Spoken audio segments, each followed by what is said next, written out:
Yes, I'm driving, but I'm using hands-free, so don't anybody come at me for doing a video while I'm driving.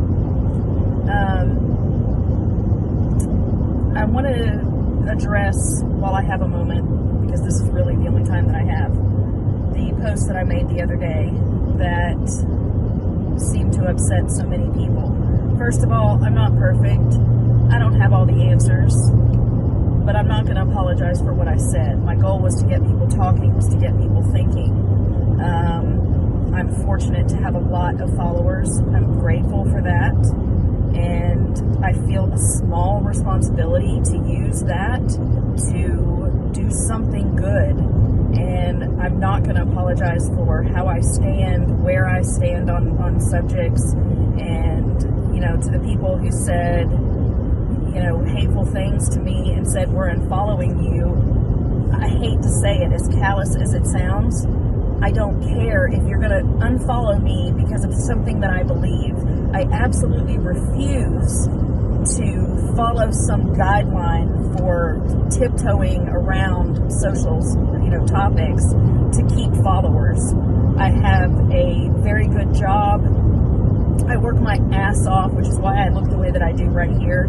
It's my day off, and I am a mess, and I don't even care. But the most important thing is that people are talking. I am white. I'm a white woman. I am statistically in the least danger from a police officer. But I need everyone to understand where I come from. I understand my privilege. I don't understand what it means to be black. I will never understand that. And anyone who says that they do understand it and they're not black is crazy, and you're wrong. Racism in this country has been an issue for hundreds of years. It has been an issue since the very beginning. It's not going to be solved immediately. It's going to take another generation to fix this. I have a lot of hope in the next generation, in the children that are watching this right now, because I'm losing hope in the older generation, the ones that are commenting on my post saying that I support violence, and how stupid am I for making that post, and that's saying that that I support the rioters. And I wasn't talking about the rioters. I was talking about the protesters. I'm talking about the fact that if you're more angry about how these people are protesting, how everyone is protesting, then why they're protesting, that's a problem. When Colin Kaepernick, took a knee, that was as peaceful as it gets.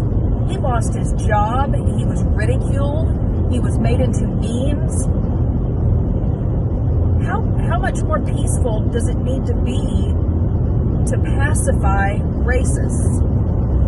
No protest is going to make anyone comfortable.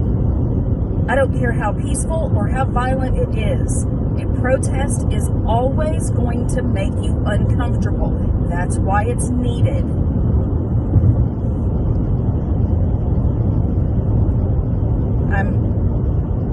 I'm angry and I'm hurt, but I do have hope that I've seen enough people of privilege get involved in this conversation, get involved in the protests, and I'm hoping this time it will change.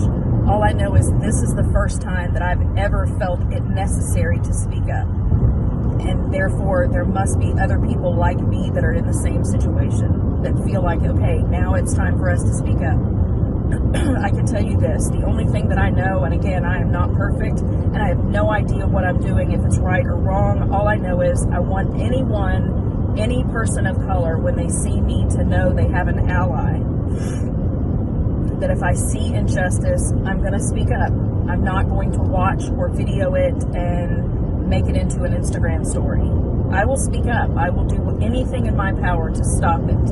And if enough people of privilege do that, it will stop. It is that simple.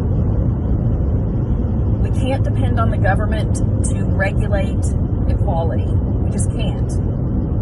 But enough people of privilege say that they are allies of people of color, and they tell everyone and they make it known that they will speak up in the face of racism, in the moment, every time it happens. Let's make sure that bad cops know that if they are going to do something like they did with George Floyd and everyone else, that they will not get away with it. That's the only thing that's going to change this. I will be an ally. That's all I know how to do. And I think enough people do that, it will be okay. And if you are one of my followers and you want to unfollow me for that, please do. There are much more important things going on than whether or not I have followers.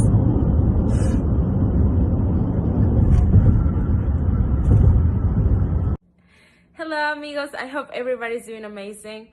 I needed to take a couple days before I decide to speak to you about this situation, to process everything that is going on, to think about it.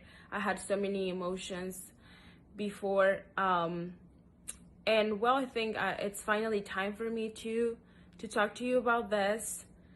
First off, Black Lives Matter, and I'm happy that all this movement is happening and we're actually talking about this important and sensitive topic that is racism. Racism is very, very real. I had experienced it on myself before. I've been discriminated and bullied for being Mexican immigrant. I've gotten hundreds of racist messages, even death threats, just for being Mexican. Back at that time, I decided to ignore the messages and not talk about it and move on with my life.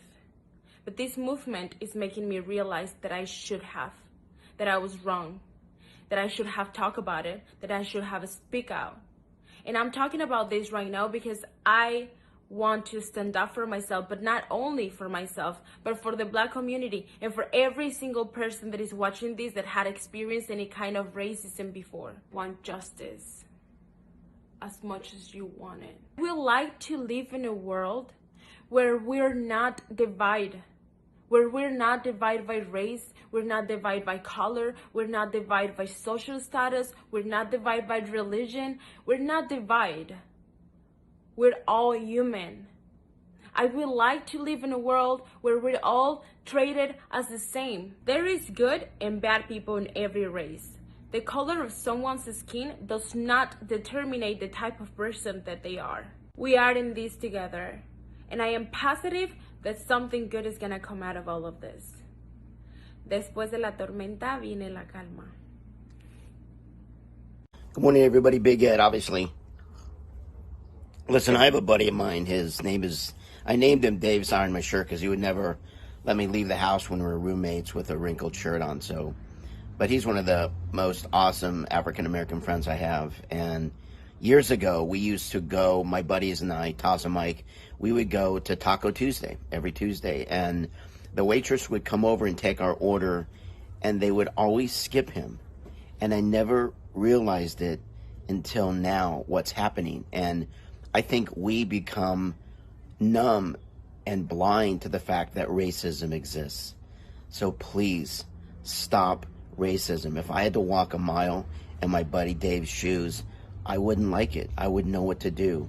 So please help us. Stop racism now. Notice that it exists and it must end. Please, please.